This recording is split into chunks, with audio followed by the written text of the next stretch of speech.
Thanks for listening. If you like what you hear, support the show by joining the Nerd On Nation powered by Patreon. Go to nerdon.tv/Patreon and get Nerd On exclusives for as little as $1 a month.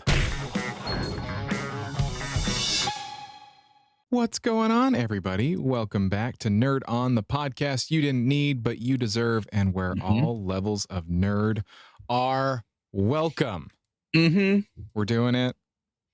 We got here, folks. We're doing the thing. We're here. The topic for this episode is Shrinking Season 1. We're doing another TV show. I love it. This is fun. But before we get too far into this, I'm Josh. I'm Esteves. And I'm Tom. And we did that right. Yeah, we did. We did. And before we get too far into the show itself, we're going to head and dedicate this episode to a patron of the show, our lovely patrons who help us make the show, keep the show online, make sure that it's hosted on our websites, and also help us do this more often than we could without you guys. And the patron dedicated to this episode is Mary C. Thank you so much. Get our nerd on. Thank you again. Each and every one of you patrons are amazing. But today, this episode is for you. Mary. Exactly. Why you bugging? Yes. But now let's get into the show. Yes. Josh. Yes. Josh, you open it up because you suggested this show, Shrinking, I did. On Apple TV. I did. Why did you suggest this show? Why, Josh? I don't know. I haven't seen. No, I'm just kidding. I like Pasadena. It's nearby. It had Harrison Ford in it, and I was like, yeah, it seems like a good vibe. I think, it's one of my favorite shows ever. I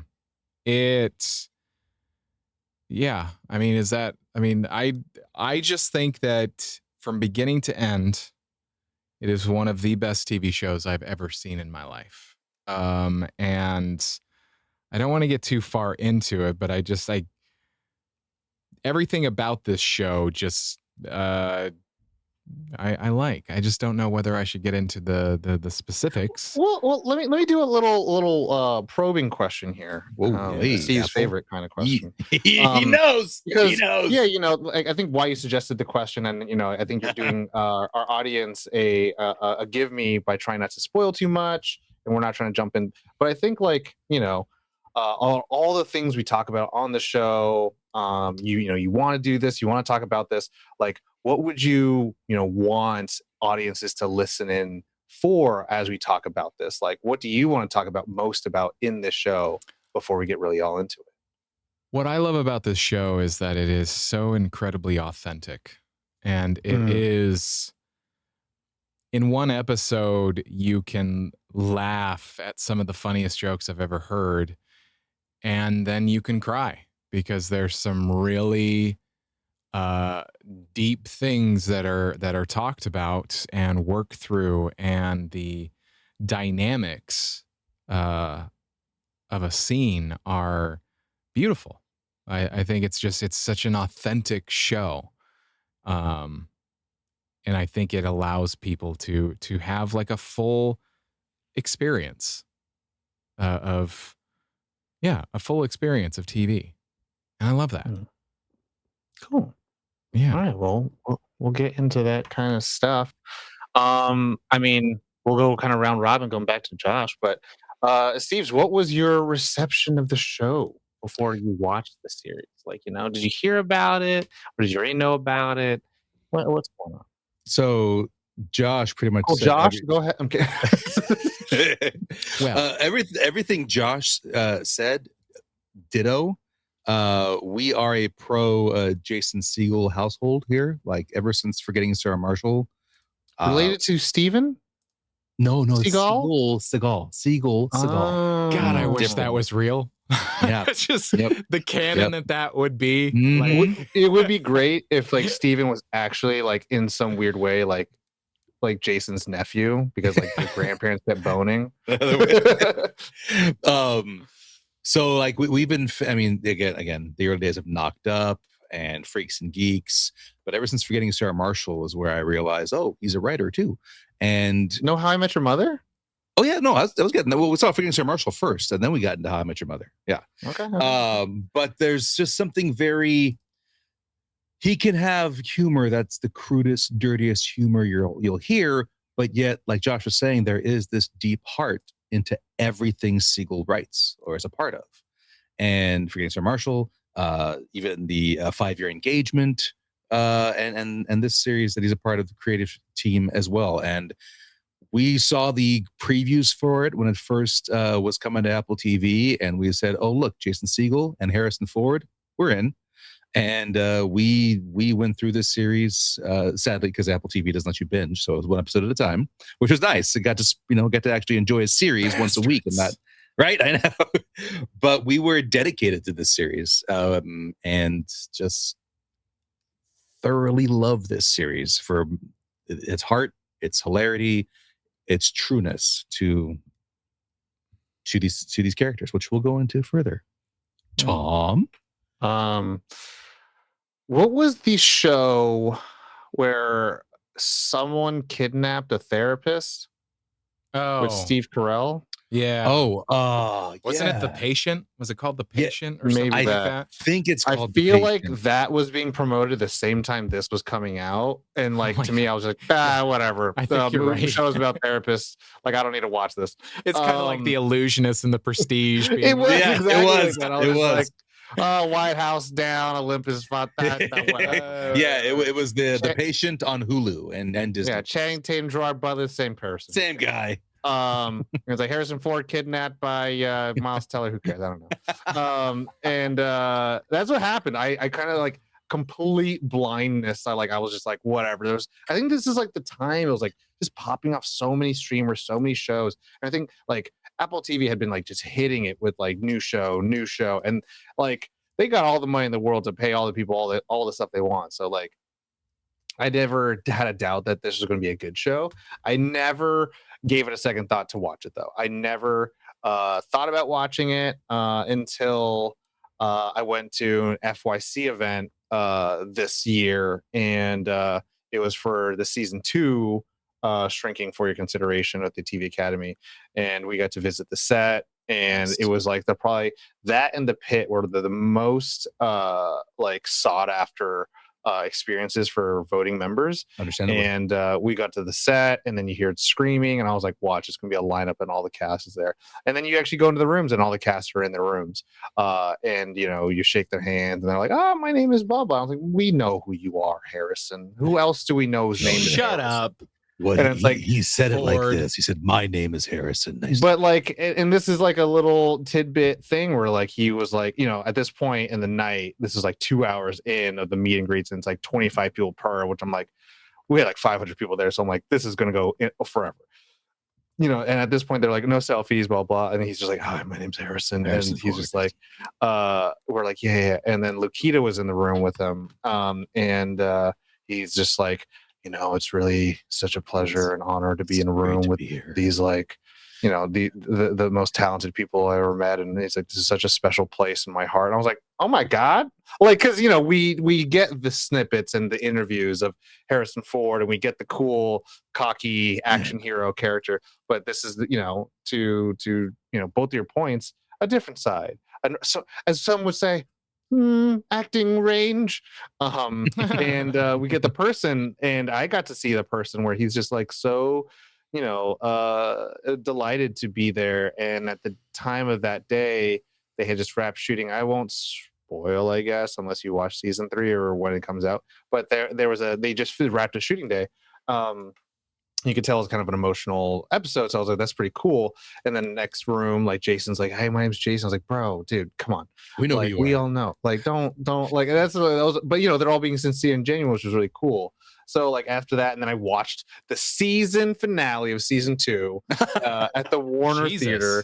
And I'm that's just like, cool, but Jesus. Yeah, I just go straight in, and I'm just like, oh, that's really good. I don't know what I watched, and then I go. I think it's so wild to like you took me to the Penguin FIC, and I think it's so funny. It's like, okay, so you're here for a screening. You're gonna watch the finale. It's like I haven't seen anything. The consideration episode.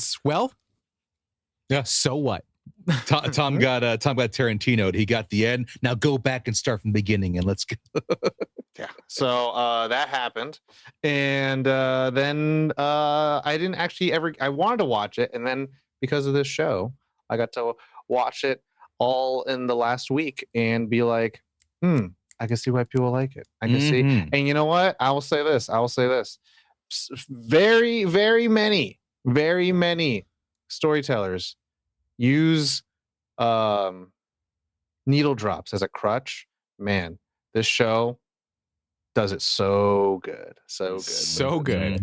And it's like it's just like, damn, that's a good use of it, and it's like it works in the story, and it's not pulling. Anyways, I don't want to get to that. This is all reception of it. But yeah, some quick factoids of the show. Am I gonna do my reception of it?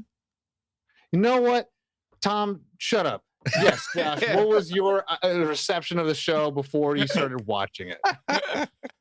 I think I had kind of the same experience as you, where it was like, the patience and shrinking, and I didn't realize until I was getting prepped for our recording. I was like, oh wow, I'm a Jason Segel fan.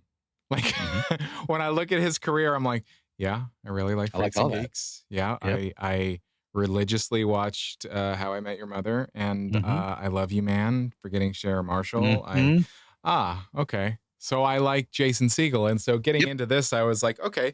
And then to see, I am always a fan of watching actors do something that they don't normally do. So Harrison doing comedy was something that I was very interested in seeing. This is a pro therapy household. So, and mental health is a it's a passion of mine to talk about. And it's cool to see something like this out in the world. And so like how, deep they get on some topics but yeah, getting into it, it was just, the marketing I thought was weird too. It was very unclear. Of what it was going to be. Like, I think one of the first teasers was like Jason jumping on a trampoline or something like that. And you're like, I don't know what this fucking thing's about, but I think I'm here for it. And then getting into it, it was just, I love everything about this show. So, now you, Tom, back to you, Tom. Tom, do the thing. Quick factoids. And Esteves, you know, you have a dream and then you would apparently you do a thing called stories of movies. And he never gets my titles correct based on a true adventure. Just about a poem. Listen, I'm here wondering why you do all these things on your own and you don't do them on the Nerd On channel. Like you just like, I'm over here. Fuck you guys. God. He's on to me. But yeah, you do a Tales of the film strips, and that's the one. You might know some factoids. So if you have any cinema. Where can people find that? Right now, it's just an Instagram thing I'm doing. It's just random Instagram. I didn't ask for a plug. I just want to know where they can. Adventures of Celluloid. That's what it's called. Cool. You have some. You know some movie facts. You like some factoids. I got a fun little fact that I can give you about shrinking if you'd like, Tom. Well, let me do it after this because you fill it in after you fill in my holes. Fill inside me as always, Tom. Yeah. Be safe. Be safe, Dick. Okay, so the writers, Jason Segel, Brett Goldstein, and Bill Lawrence. The program creators, same thing. Jason Segel, Brett Goldstein, and Bill Lawrence. For those unaware, Brett Goldstein is from Ted Lasso. He's Roy Kent. Yes, and Bill Lawrence also Ted Lasso. And we'll be remiss if we don't shout out the homie Corey. Who couldn't be on the episode because Scrubs is one of his favorite shows. The network is Apple TV. First episode was January 27th, 2023. And yeah, I mean, the cast star-studded: Jason Segel, Jessica Williams, Harrison Ford, Brett Goldstein. Not for this season, but Brett Goldstein. But Christina Miller, Michael Urie, Lakita Maxwell, Heidi Gardner, and what a cast! Really cool story. Really cool show. Really cool cast. Don't know. I don't need to spoil too much. It's all set in Pasadena, Los Angeles, and it's about particularly 3 therapists, mainly one who is grieving the loss of his wife and trying to re-enter the life of his daughter and reconnect with all the people around him. But yeah, everyone lives their lives and we all experience that together. The catch is that he decides to start being honest with his clients, and which is very going against the grain. And a factoid before Esteves' factoid. Krista Miller, who plays Liz, is also the music supervisor for the show. So she is the one that, like, when Bill Lawrence writes the script with everyone involved, he'll be like, oh, the song goes here, the song goes here, this song goes there. She'll be looking at it like, that song's stupid, that shouldn't go in there. And sometimes it's not him writing it, but like they'll talk about it. They said this during the FYC thing, and she's like, "Who fucking put that stupid song right there?" And he's like, "That was me." And she's like, "Oh, sorry, but no, that's a terrible song." And then don't put that song right there. But yeah, so I think that was really cool. Let me see. Ted McGinley, who plays Derek, her husband on the show. Yes. When I had walked into the kitchen area of the set, he was like just singing her praises, being like, she's a great actor, great scene partner, and also the music supervisor. And like, I didn't know if he was joking or not, but he was being sincere that she is the music supervisor of the show. And I think just more people should know that if you do like the music selection in this show, you have her to thank. But what's your factoid, Esteves? A little side notes: Krista Miller, of course, was famous before from her role on the Ellen Show, like Ellen's original sitcom. She was one of Ellen's close friends, and of course, Ted McGinley. We know him from Married with Children. He was the neighbor, the new husband toward the later seasons. My fun little factoid is how Jason Segel got Harrison Ford to be on the series. Oh, yeah. Which he's been talking about this story quite a bit lately. So they was shot in the dark that they were trying to get a well-known name to play the character that he plays, which Dr. is Paul Rhodes. And so it's, let's ask Harrison. And Harrison Ford had asked for what he had done. And so they sent him, I believe it was How I Met Your Mother and Forgetting Sarah Marshall. And so, of course, Forgetting Sarah Marshall, Jason Segel is well known for not once, but twice showing his junk right there on film. No fear whatsoever. Just flopping in the wind. He literally did a surprise for you. Anyway, so Harrison Ford, his response, I guess, was, yes, I'll do the show. By the way, for Jason, good dick. And that got her. So Jason Segel has the bragging rights that Harrison Ford said, good dick, I'll be a part of your show. Good dick. That is a good factoid. Also, one last thing before we actually get into our favorite characters, best parts, and anything we wanted more of or wish they could have done differently. Jason was also pretty vocal, and if people didn't know this already about the show, I don't know if Bill or Brett had talked about this because I know them first name, Bill and Brett. They do chemistry reads for all the roles. So I think when Jason was like one of the early, cast, like, hey, you're gonna be this character. There was chemistry reads between all the like, cool, we got this cast, we got this. We want to read these characters. They auditioned quite a bit of people to play his daughter before they cast Lakita Alice. And I think it was one of those, like, he knew right away. He said, it was one of those stories you hear. It's like, oh, the moment she came in, we did the read. I knew I didn't need any more reads, and I knew. But then he was like, well, I was just kidding. He's like, we can keep auditioning, but so it's interesting that they really wanted to make sure, like, to what Josh and the Steves were saying, that all the relationships felt authentic, that they can all play together and share the scenes together. But that was just like one. That's a really good segue into the next part of the show and talking about favorite character, best parts, blah blah blah. Our stuff that we do, but before we talk about characters, this show has the best ensemble It's really strong. It's but the chemistry is so like every scene is strong. Yep. Like between the characters, like the way that they interact is just like every episode, and it felt like almost every scene. It was like, holy shit, these guys get each other. They just like everybody, even if the characters aren't like they aren't supposed to know each other all that well yet. It's just like, damn.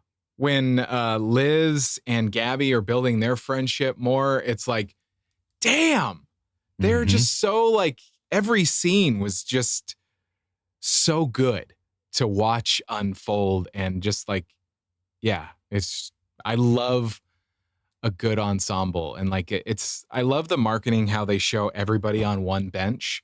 It's so appropriate because everybody brings something to the show. And I love it.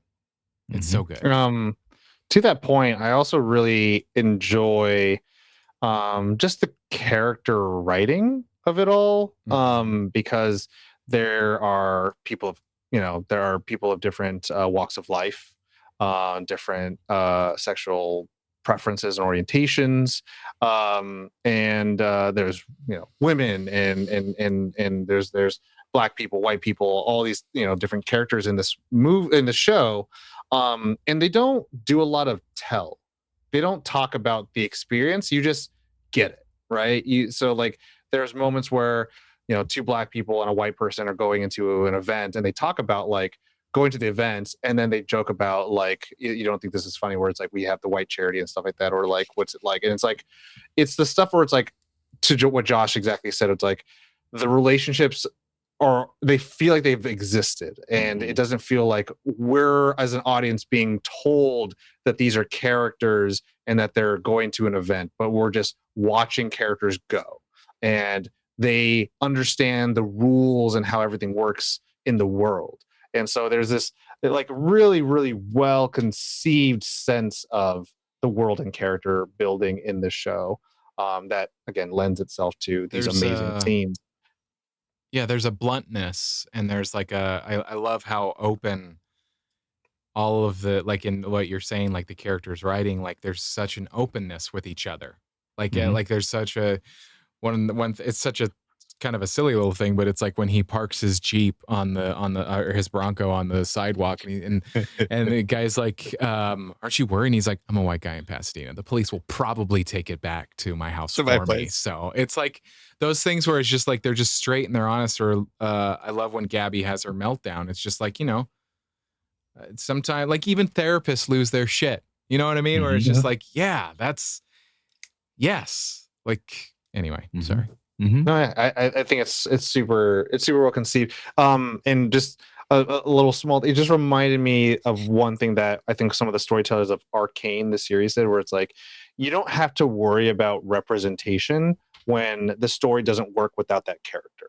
And so the story doesn't work without characters like Gabby or Sean, or Brian. Yeah. So it's like those characters are integral to the story, and what happens in their lives that are specific and you could say diverse, are just part of the show. They're just part of those characters' lives, and so it's like it doesn't feel like it's preaching or anything like that. That's why it's like it plays so well, because you're just going into their lives, and it's like it's every day, and that's what the reflection of the real world is. So it's really great. Oh, how about Esteves talks? Hi. So what I was some favorite some favorite characters, some best parts, anything you wanted more or less of, or what's up? I mean, they're like with the ensemble they have, like you were saying, everyone plays off each other so well. I know I said that already. Steve, I know. I am a big fan of Jessica Williams. I did not see her on Daily Show, so this show was my introduction to her, and I found her stunning, hilarious, so smart-witted. It was her delivery, the way she just plays off of everything. It's just so quick, snappy. She's hilarious to me, and I think you are glued to her with every scene she's in. with every delivery she has, with every line she gives, the way she gives those lines, tends to be usually in control. And even those brief moments when she's not, when she stays the night and forgets she has to go pick up Paul and has to go running to the car. I think she's a great talent. She's a great younger talent that's there. And I love the scene she's in. I'm also, again, like you were saying earlier about Harrison Ford taking this type of role. We're so used to him. He'd have a one-liner or two, but he's always been the action hero or the drama hero. And here, he's 6 days, 7 nights. 6 days, 7 nights. Most comedy thing I'd seen him do. And here he's not changing much of what he does. It's just there's very slight changes in the way his delivery is. And it's this, like you talked about it before, about liking Tommy Lee Jones a while back and his surliness. And Harrison Ford now has reached an age where his surliness is at that level, but it's with the way he delivers it, you can't help but laugh at the way he says these things. It just, but also, why do we not have Harrison Ford? We do have Harrison Ford and Tommy Lee Jones in the same movie. That's where it came from. Yes, exactly. I was like, why are they? But it's funny because in that movie, Harrison Ford is not the surliness. No, and he's not funny at all. He's I have to survive. Yeah, exactly. And so now he's just delivering these lines that, one, I never thought I'd ever hear Harrison Ford say, and two, it's so funny the way he's doing it. There's a difference between action comedy and this is comedy. There are some things that he says in this show that you're just like, that's one of the funniest things I've ever heard. Yes, I mean, it's a mix of the lines and the way he says it. Yeah, not to take anything away from it, but it was not sitcom-y Red from that 70s show. Where it's like it's the same feel where it's like, oh, he is going to give someone a swift kick in the ass, but and I don't know, I also think that because the character Paul is just so well balanced of being the owner of the practice and being the kind of patriarchal character, but also it has Parkinson's and is fearful of losing his connection with his the fleeting connection with his daughter, that there's such this fragility to the character, but also just looking at people's like, don't disappoint me. It's like, what's wrong with you? Having that judgment, and it has some weight and it has gravitas because it's like, it is Harrison Ford, so it's like, the two sets of watery eyes in this series for me, where when I see them get emotional, it makes me feel emotional. It's Harrison Ford and Lukita, the daughter. They both have when I see them get emotional, I'm like, fuck. And there's something about seeing Harrison Ford now. Emotions. The guy we've seen with the whip saving the day. Oh, and snake in Aunt Hetchy's pants. Exactly. And and now it's like I see him tear up. I'm like, fuck, no, Harrison. Why are you crying? Why are you crying? I'm gonna cry because Harrison's crying. And so he and Lukita, their performances in those emotional moments, they're perfection. I'm gonna just go into some favorite parts of the show, so we can get so Josh can. I know Josh has got them lined up and firing away. I kind of really like that there's this kind of post-mortem of conversations that happens with interactions, and that is something that I think most forms of art have lost. You get it a lot in sitcoms where it's like something happens and then character one confides in their friend, and then character friend tells them why they're so dumb. But this is kind of just done in a way where it's like, what you said was wrong, you got to do this. But we're here. There's moments where Jimmy talks to, I believe it's Paul or it's Liz, I forget, but they pretty much how Gabby was being there open for him, and he made it about himself. And they say that line specifically, you made it about yourself. And that's when he gets to realize that he doesn't get told what to do, but he gets told why he did it. And I think those are really good moments that happen in the show all the time, where people are kind of self-analyzing each other in a weird way. All the characters serve, since they're all therapists, they're all breaking each other down as characters as well as humans, and expressing to the audience like what we do, and that's the logical leap where we, watch TV and sometimes, most of the time, see ourselves in certain characters.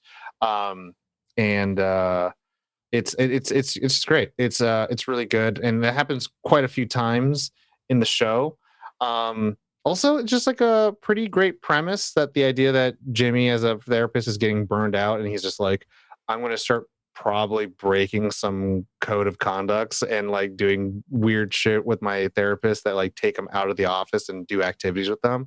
And it all, it normally plays out. Like, it's hard, I think, to nail down exactly what one best part, but like there's definitely a smattering as we go on. We'll talk more about it. Josh, you? What are we talking about again? No, just kidding. I'm trying to think. When it comes to characters, if I'm gonna nail it down, it's a very close tie between Gabby and Derek. D-Train. D-Train, just Derek.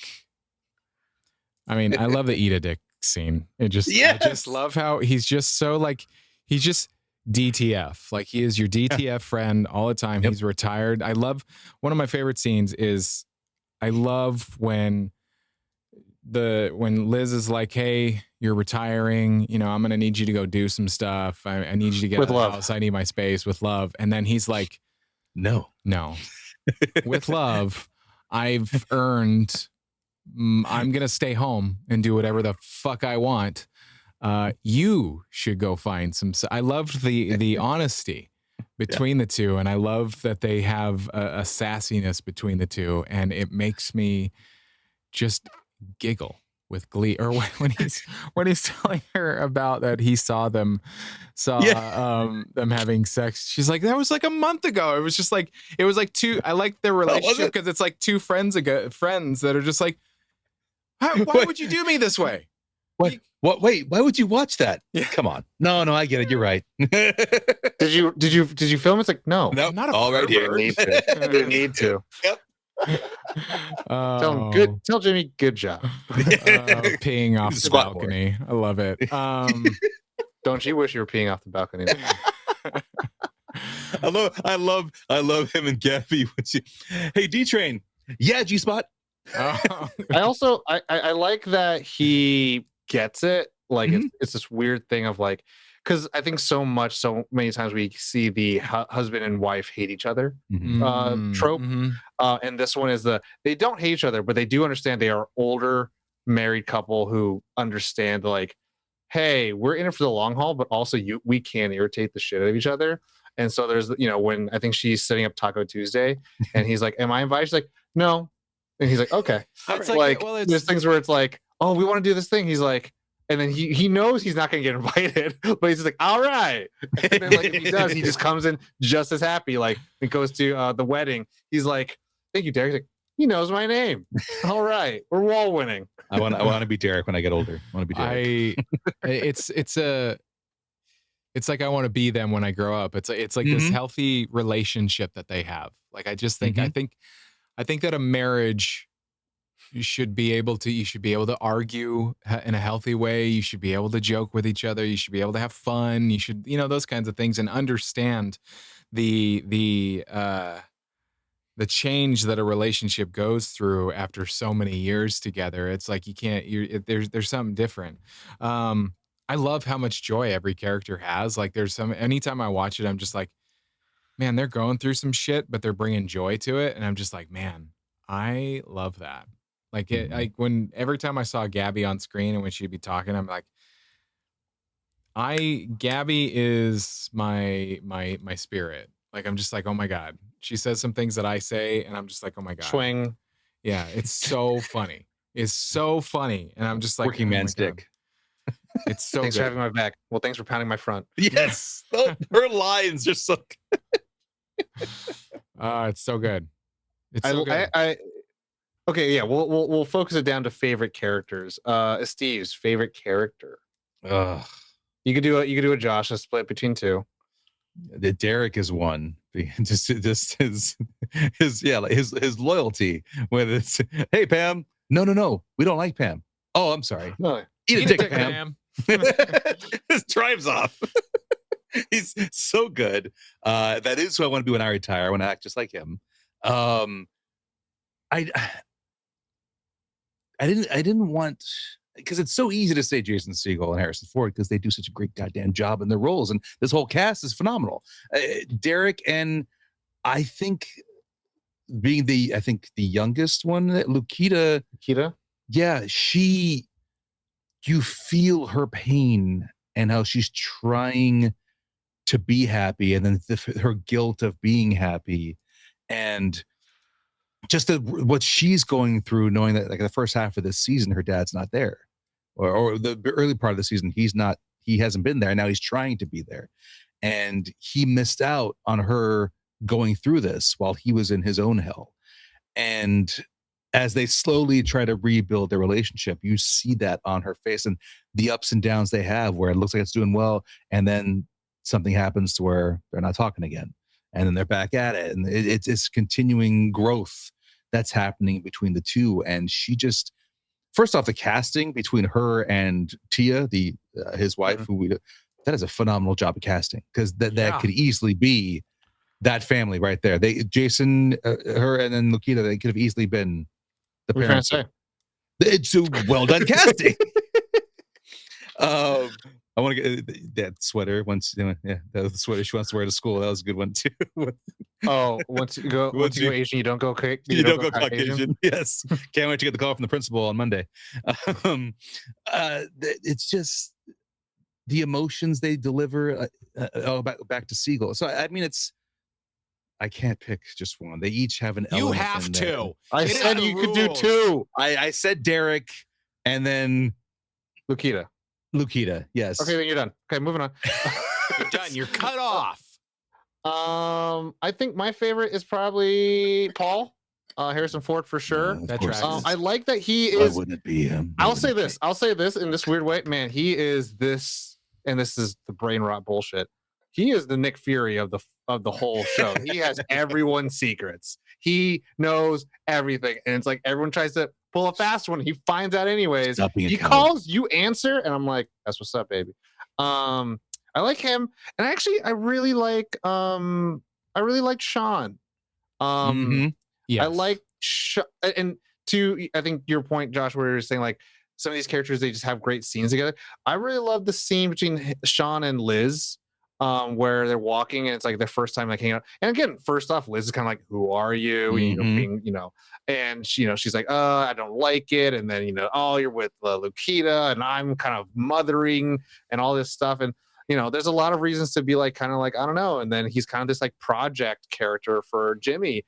But like once you get more, we see more of Sean and where he is and where he comes from. And I love how he becomes I just love the crew, like family. It's so, and it's so perfect for his character. Like it's just like all of it, like that's what he needed. But I like that Liz had this moment where she said like, we are so much more than they're giving us credit for. And it's like, we are very cool people, and it's like they don't give us enough credit for that. And I was like, yeah, they kind of just see you as one thing, and that's what Liz really has to like go through. It's like she's not just a mom, right? And people was like, that's a good thing though. He is kind of like, this visitor, and it's like he wants to do things, and it's like this interesting cool thing that like kind of like is a little metatextual, because it's like pushing the boundaries that like I think a lot of people want strong archetypical characters instead of three-dimensional characters. They're like, oh, this character represents this. Boom. That's the one thing. It's like, that's one dimension though. Mm-hmm. But if you have a character who like does a certain thing because they have this kind of like complex, now you have something that's actually three-dimensional. Like, oh, they have a history, they have a past, they have a future.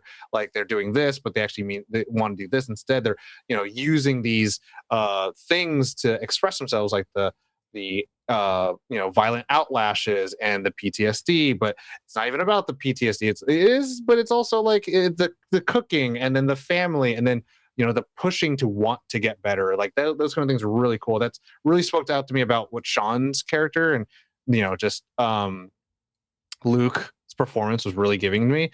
And then Harrison Ford as Paul, like it's he is again the confidant of all confidants. Like I love just seeing like how he was having talks with Alice, right? Not sessions. But then like the more you got to see his character, like again, he's really, really struggling, but like also he does do the manly stuff where he's like, you know what, fine, I'm not going to drive anymore. I want to go on my own terms. And it's like, that is like the cool thing, right? Like it's not the, I'm going to, self-sabotage to oblivion, but I am going to get better. And it's not because I was forced to, it was because I chose to. And that was just a really cool thing. And also I think it's funny that, he is literally grandpa who wants sweets all the time. That's his payment. Rock Road ice cream. Candy. Yeah. The raw dogging, like the raw dogging. It's like you raw dog me at the market, now you raw dog me in my office. Tell what that means. It's sex no condom. You keep saying this word. I don't think it means what you think it means. I think to your point, it's the choosing a character. It's so perfect. Every character is multidimensional, and that's they might play a part within the ensemble, but she's the friend, she's the daughter, she's the neighbor, but it's like once you get to know like their relationship, so much more to them. And when you see them develop, like I just love the development between like Jimmy and Liz. Like he, in a weird way, like she really pulled in. She helped take care of Alice for so long. She was a better parent in a weird way for a short amount of time. And Jimmy has this like shame about it, right? And then finds out that her son slept with Alice, and then like now he's like upset. And then like when secrets get pulled out, it's because of her. And so like he has all this anger, but it's all like backed in with other things, which like he can and should be mad about, but also he shouldn't be mad. He has to be very grateful to her, but also she's the neighbor and she is getting very, in the business of his life. And there is this like immediate repellent that he wants away from it. But it's like, they can't, they're literally, placed together by proximity, that they are a part of each other's lives. And, happenstance, when Gabby and Liz become friends, that becomes just something that like, okay, cool. Like, there is going to be more to this character than just she does her rocks, her relationship with Alice and her husband. But now it's like, oh, now she has a girlfriend, and now they're going to talk about all the gossip, and they're going to help each other out, and then becoming part of Brian's life, and how Brian comes in. And I love that like he comes in as this kind of like legal Deus Ex Machina, and then all of a sudden like you find out like there's a history between him and Brian, him and Jimmy, and it's like there's always something unpackaged. There's a good amount of ghost that happened before the show started, of like these are the things that happen in their relationships, and like it's a really well just thought out mapping of characters and relationships. And like I think the true joy that I love from like dramas is really like, cool, I want to see a scene between Brian and Gabby. Now I want to see a scene between Brian and Liz. Like you get to just do this little Lego. I didn't think about that. I didn't think about how like each character, everybody's going to have something with somebody. Yeah, I didn't think about it. Brian and Paul. Why do they have to get connected? Because of the building renovation stuff. Kevin, he calls him Kevin. Yeah, Kevin. And it's like that's so good. And it's like how they respond to each other is like so different. Like Jimmy and Liz versus Jimmy and Paul are completely different relationships. And then Gabby and Paul are completely like it's such a I guess a confection of characters that you're just like. I think that's what I think has made it such the word of mouth buzz hot show, which why we're here today. Mm-hmm. Why we're here today. This is why we're here today. Esteves, you got favorite parts or something? Oh, I mean, there's quite a few scenes. This whole show. Yeah. When he throws up on the piano. Well, that episode because of Paul being high off his ass. So Harrison Ford walking in full suit and shades, just like she tried to kill me. Yeah. And when she takes his shades off, oh, that's much better. That's much better. And then when Brian finally proposes outside, and you hear the crunch, and there's Paul. Put it on. Put it on. Now I want pretzels. All of a sudden, I want pretzels. He became just a stoner dude at a party. He's like, put it on. Go ahead. And it's Harrison Ford. I love that. He gets away with that too, and I like that. Jason Segel and Jessica Williams are both pretty tall, so like he Mhm. gets to be short and Mhm. like, oh, little grandpa. Yep. And another, this one's not funny, but just the emotional part of when Jimmy comes across the photo album. Oh, sorry. When he gets to the photo album, And that's it. and it just Jason's emotions so fucking real through that moment when he gets to the last page. Yeah, That's all you get. that's all you get. But I loved every second of it. I'm like, that's such a beautiful goddamn scene. I saw an interview with him where he was when they were talking about it and he was offered it, where it's like he got really good at comedy and then he played a little bit with drama and he was like, this was the whole toolbox. And that's what even as an acting exercise, when you think of this, like everybody gets a moment. Everybody gets something and gets to bring something real that isn't forced, that isn't ham-fisted. It's like, no, that was earned. That was an earned moment that this character had, and it's beautiful. You watch the ride of his face as he's reliving these old memories, and when he gets to that last page, you see his face change, you see his eyes change, you see, and he's still trying to smile, but it's devastating to him, and kisses the photo album, puts it aside. I mean, it's like when you first saw Robin Williams do drama, when you saw him do Good Will Hunting, when you seeing Jason Segel in that scene. Jim Carrey doing drama. It was just you know your shit. You are a talent, and you showed it right there. There's so many scenes. I already said the eat a dick scene, which is fantastic. Just the little, even those little moments, like this Jimmy on the trampoline when he sees Connor in the hot tub, and I know what you did. And the thing is, the line isn't the first thing. You literally just see Jimmy jumping, staring at him for a while, and then I know what you did. It's just little things like that will make me bust up, and it's not even. It's so seconds long, and it's fantastic. I love the exchange with Liz and Gabby and with the rocks. Like it's so just like endearing of just like when she's gonna get a rock and she's just like it feels culty. What do I gotta do for this? Yeah. Everything feels so real too. It's just like, oh man, she's so excited for that rock. Oh my god, this is so good. Another thing with Liz, Gabby, and Jimmy, when Jimmy finally talked to Connor and he's realized that he went way too far with Liz, and how he's just shouting, "Hey Liz," and there's Liz with Gabby. Yeah, Jimmy, I'm sorry. And there's like this apology, and after this, come over here and get drunk with us. And they're all three again. Oh yeah, over the fence. He's like, I took it too far. That wasn't fair. And again, like we've said, we know the history these characters have to where he knows he messed up. She completely accepts his apology because she knows what he's been through. Get over here and drink with us, and let's talk. A line that broke me was, "I have resting dead wife face." I just was like, "Oh my!" It's just my face. It's just my face. That's the honesty where I'm just like, I love it when things just like cut through the bullshit, and it's just like sometimes some jokes, or it's just the honesty of it. It's just was that at the cornhole when go ahead, tell me good news, and Gary says, I won the lottery. Oh, great. Oh yeah. Brian, his friend Brian, like everything goes my way. Just like I love when he's done with like the thing and he's just like, oh my god, that was powerful. Should we go clubbing? Oh, it's only 2.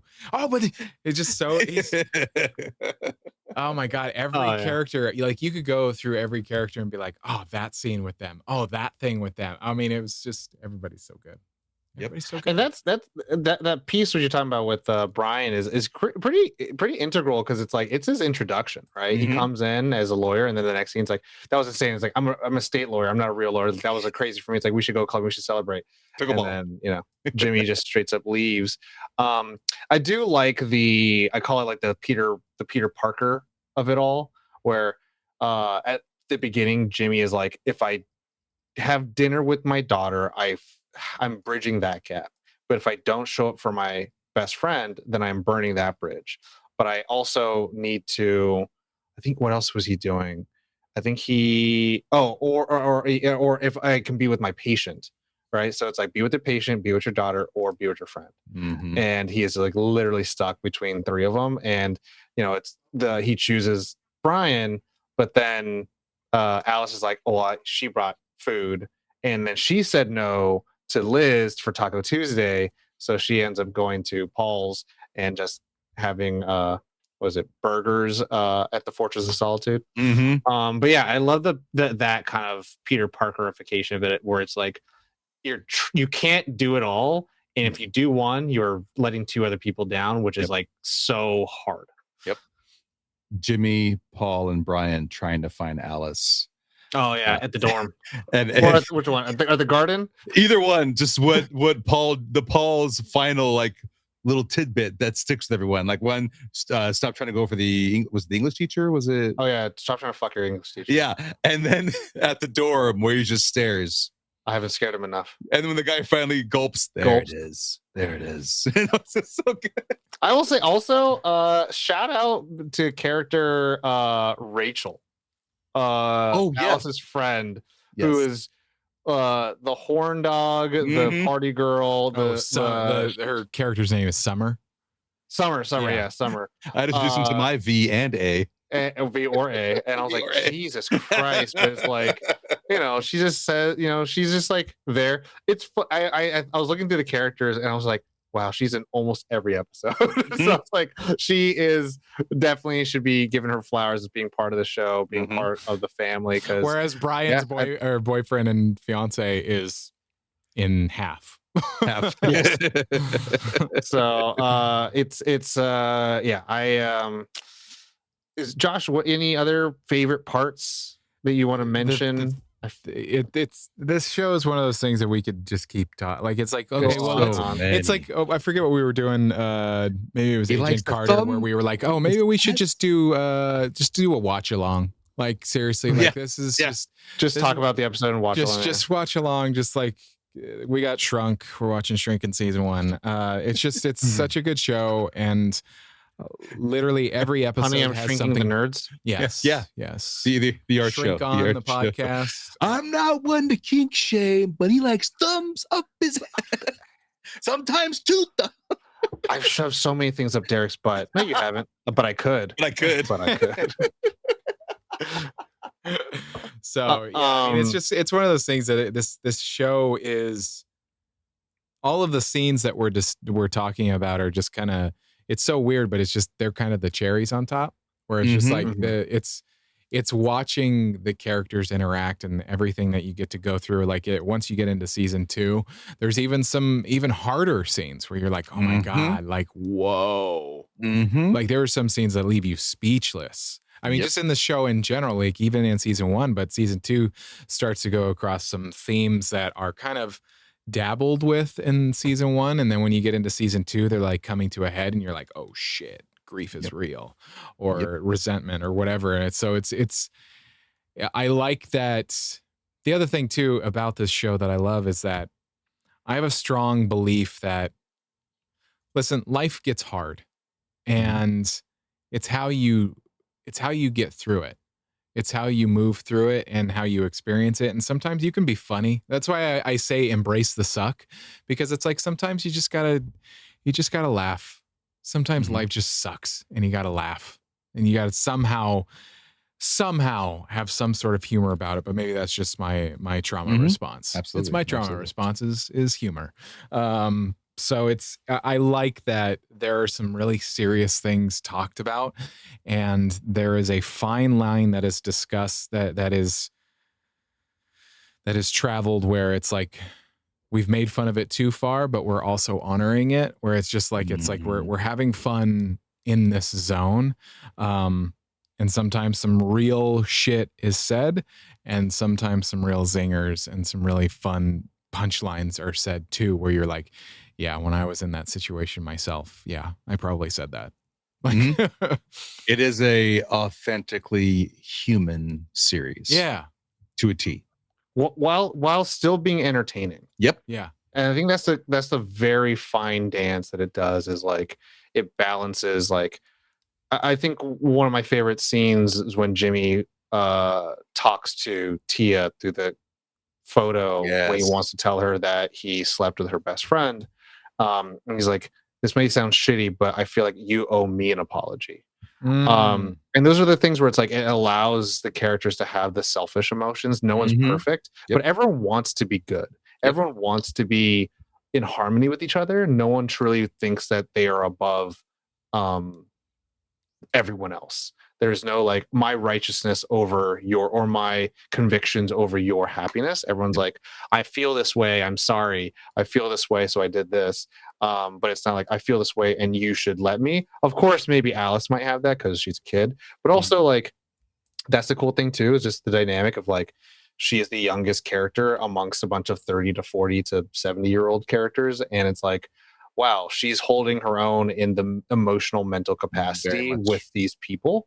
But yeah, I think a lot of what Josh is saying of like, we can keep talking about it all day. And that's also, another thing where they just like just adding to that point of like, because of my personal experience growing up, I was expected to be an adult much younger, and I appreciate the way that they treat her in terms of like making Alice a part of it, and they have difficult conversations and they speak to her like an adult. I mean, yes, she's an older teen, but it's just like they don't talk down to her. They it's she's 12. I'm not 12. So yeah, I appreciate that aspect as well. Stupid hat. Your hat's stupid. But yeah, I think there's some really good emotional moments that are really that rock you, but then yet like and I think the 15 minutes episode is actually a really big part of it, where it's like we are going to have a little moment. And if you think about like 15 minutes out of your day to have a huge moment, and then the show where each episode is about 35 minutes long, and you're having like these emotional moments, smattered along, it provides that kind of like, like life is wild and wacky and crazy, but also it is a hurdle left and right. And like there are hard things to go through. Like, we talked a lot about Gabby and how awesome, how funny she is, but she goes through her own stuff too with Nico, and also losing her best friend and not having that best friend to confide into, and what that goes through. And then also the kind of shame she goes through of her own of like, but she doesn't, she kind of has to be strong about it.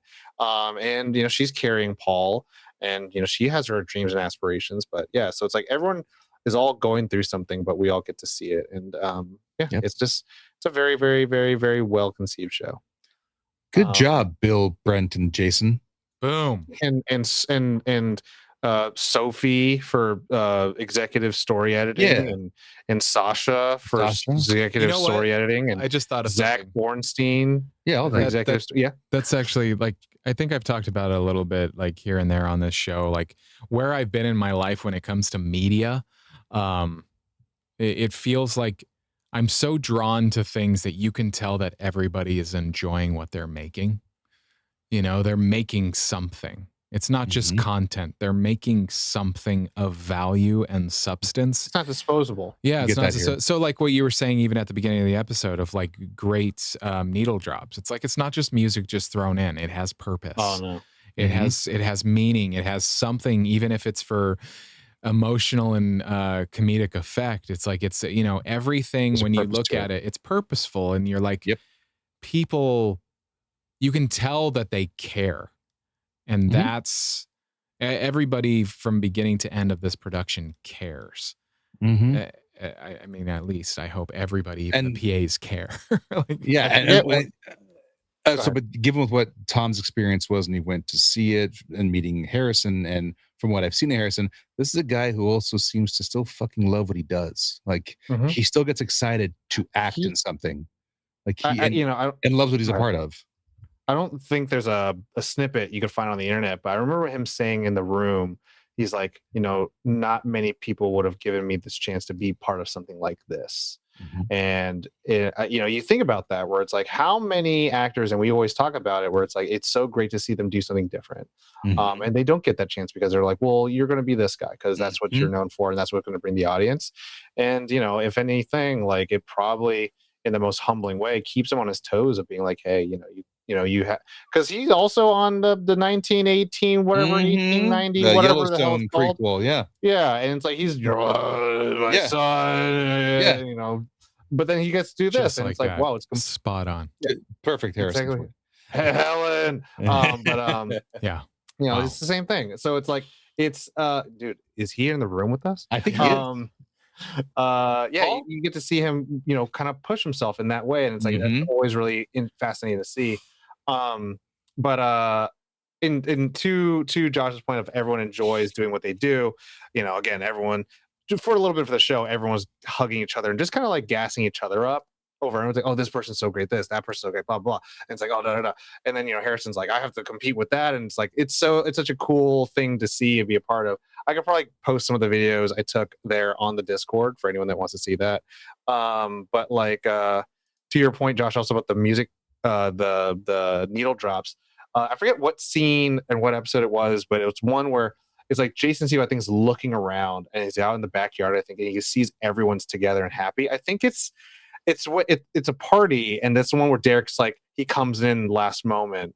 And I forget what's the party for, but yeah, it's a song comes on and then it just cuts to another scene, but it's like in that moment he gets to see that everything he's doing in relationship wise is working out. And it's a really cool moment. Mm-hmm. Yes. Hey, we like the show. In case no one could tell, we like the show. All right. Anything before the last part of the show? No. All we could talk for days and hours, and we're talking for days. Then we go into the last segment of the show, which is one interesting thing: a game, another TV show, a book, a song, a hidden gem that has nothing to do with today's episode. Who would like to go first? Steve's, go now. Oh, absolutely. It's another TV show that I was late. I was late to. Ted Lasso. Yeah, you guys heard of Ted Lasso? You heard of this thing called ER? No. Wow. We're talking about MASH. You guys ever heard of that MASH? Great show. Paradise with Sterling K. Brown. That's Paradise or Paradise? Paradise. Like an island. Paradise. Paradise? Isn't it Paradise? It's Paradise. Paradise. Paradise. But why is that not Paradise? It's Paradise. God damn it, Tom. So like, it don't stars. You sound the same? A pair of dice. It does. I get what you're doing. You're saying Paradise. I get the shtick. And I don't know your shtick. I'm like, is that are you? Okay. You're literally giving me like a Cool Whip moment. I'm like, why are you saying it that way? I'm like, why are you? It's Tupperware. It's Tupperware, baby. Paradise. Paradise. Stop it. Paradise. Paradise. Am I not saying it that way? I'm gonna bring it up. No, you keep saying Paradise, and I'm like, I don't know if he's Josh and I both are like, are you Cool Whipping us right now? I'm just speaking Portuguese. A show called Paradise. The recent one, right? Yes. Paradise. Yeah. Am I not saying it that way? No, you're saying Paradise. This thing. Yeah, Paradise. I'm moving on. Yeah, I'm moving on. I think this is anyway, said show starring Sterling K. Brown, SKB to his friends. We're late to it, but it is an Emmy-nominated series, and I'm like, we really like the Sterling. We and that's why I found out that it's that it's made by Dan Fogelman, who made This Is Us, and it's just crazy seeing the show, because when you've seen This Is Us and you watch this, they're completely different genres and topics, but it is written in the same vibe and style of This Is Us, with flashbacks and certain twists and everything. So we've enjoyed it very much. I know we're late to it. Said show that I won't be saying again, starring Sterling K. Brown on Hulu. Paradise. like a beautiful island. That's what this show is called. Actually, with SKB, Emmy winner SKB, Sterling K. Brown. One of my friends, voice actor, was doing some commercials for Petco several years ago, and somebody, the director, kept making him say Petco. Oh, Petco. He's like, so I mean, when you're doing, I mean, we all know it's like you're directed, you're just gonna do the thing, and then eventually somebody came in, there was silence and whatnot, and they were like, yeah, so it's Petco. Oh God, did they Petco? How many times Anyway, did I say Paradise. Oh my God. I texted the way you're saying it in our group thread, Okay, thank you. and I'm going to text the way that I say it in a little bit after this. Too funny. Too funny. That's how it sounds. That's how you say it. Paradise. I'll go, and then Josh, you sing us out. Paradise. After you do yours. For me, the one cool thing, I recently started playing Grease or Gris. There's no dialogue in the game, so I don't. Oh, so it has no way of correcting whether you're saying it right. I'm assuming it's Grease, like grief, Paradise. because it's about if no one knows, it's a video game. It's a side-scrolling platformer. The art style is immaculate, and pretty much as you go through the world, you bring back color to the world. It starts out in black and white, and that's why one of the first colors makes sense. I think that's Pleasantville. actually gray. Is that what that is? Okay, I believe so. Yeah. I think one of the first colors you bring back is red, and then you bring blue, and it's all but everyone knows that everyone who has played it knows that like each color and each stage of the game are phases of grief in this character, and I think it's great. fascinating. Yeah, and it's beautiful, and I started playing that recently because Dead by Daylight was not working on a stream, so I started playing Grease, and I love it. And if you haven't played it already, it's only like 2 hours long. The game, super short, beautiful, and it's like I'm not great at platformers, so like if I can play it, then you can play it. And it's actually quite old. If somebody like me can play it, you can totally. You can too. You Dude, can I too. suck at them. I suck fucking donkey balls on platformers. So I'm like, if I could play it, y'all can play it. Like I don't want to hear nothing. Like it's more of like it's more of an art piece than anything, right? So it's not about like, oh, how sways the gameplay. It's like, no, it's like you experiencing a story that doesn't rely on dialogue, that just needs music and color. And as you go through, you're like, oh, I'm experiencing the world, and it's beautiful. I'm unlocking things about myself and new abilities and all this stuff. And you're like, okay, this is cool. It's making me feel things. It's good. That's what art should do, baby. It's not always just a product. I love it. Fucking capitalistic pigs. Anyways, Josh. Talk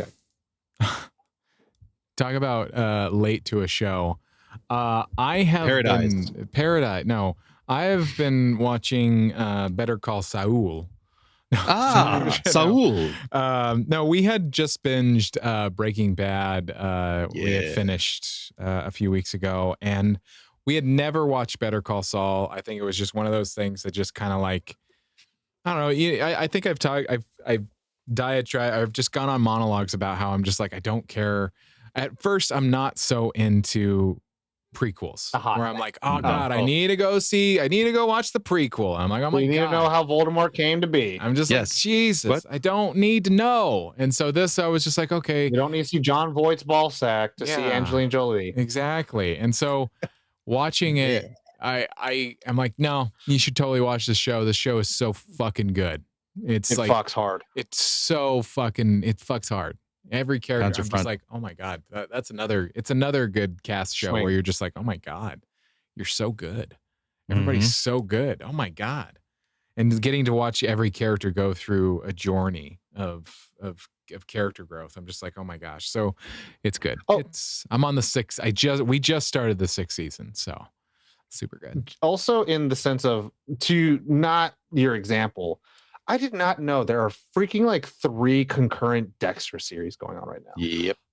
You know what? If we were going to do the update tonight, I mean, I'm breaking our fourth wall or breaking the illusion. We record on update nights, and I had news, but there was Dexter news this week, and I'm like, the fact that people are so bothered that there are multiple shows going now, they've been canceled, except for one.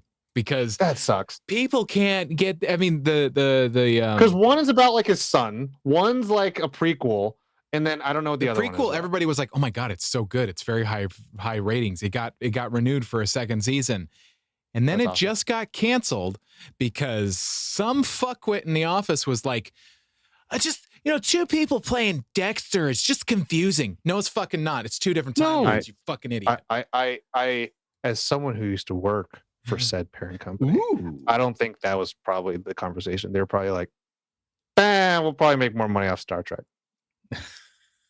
But Resurrection, probably, Dexter Resurrection is so good. It's like that's the everybody's continuation. Like, yeah, everybody's like, oh my God, is this as good? Is this as good? And then is like what, New Blood's his son? New Blood is like, it's like bringing back Dexter and his son is in the picture. And then Resurrection is basically just a continuation of that and Dexter OG. For Esteves, because he's, a Capes Crusader, he reads so many comic books. It's like Superman comic book. Oh, no, yeah. Action comic book. Yeah, no, I get it. No, I'm there. I'm with you. I get it. Are you sure? I smell chicken. Paradise. Paradise. Paradise. Paradise. Paradiso. Pair of dice. I hate it. I hate it so much. So everybody, Paradise. if you hate it, tell me. Actually, this is what we're gonna do. This is what we're gonna do. How do you pronounce paradise? This is what I want. Everybody who's listening, watching, wherever you are, YouTube, plug our YouTube on your favorite podcast. Go to our Discord, nerdon.tv, and into the general. Tell us a common word that you mispronounce. Portuguese was my first language. Okay. Sorry. I'm a paradise. I am paradise. A quarter Portuguese, so I get it. Paradise. Anyway, okay, paradise. So yeah, go to our Discord and tell us a common word that you mispronounce. And then while you're in the Discord, just hang out. There's some really cool people in there. It's a really cool community to be a part of. Check out our show everywhere. We're on YouTube's kind of the main thing. Like all of our episodes have video, so check it out. And we're on every single podcast app. Everyone. You check out these Paradise. Yeah. Check out this dice. Safe dick. No. Safe dice. Check out our if you really want to help the show, if you really want to, join the Nerd On Nation, powered by Patreon. For as little as $1. For as little as $1. I don't mean to be that guy, but look, the nation helps us. It legitimately helps us keep everything together. We get to make things because of the Nerd On Nation. It really is that simple. This is on. We appreciate you. And not only you get to help us stay on, but you can help us grow more. Exactly. More lights. We get bigger. More lights. We love to grow. Growers, not showers. Just booyah! I don't know why. Anyway, thank you for watching. Thank you for listening. Drink water. All of it. All of that stuff. But you know the drill. As always, nerd on. Nerd on. Nerd on paradise. Nerd on Paradise. Can you imagine this is a show where all of us are shirtless doing podcasts on an island with an island background? Ending broadcast.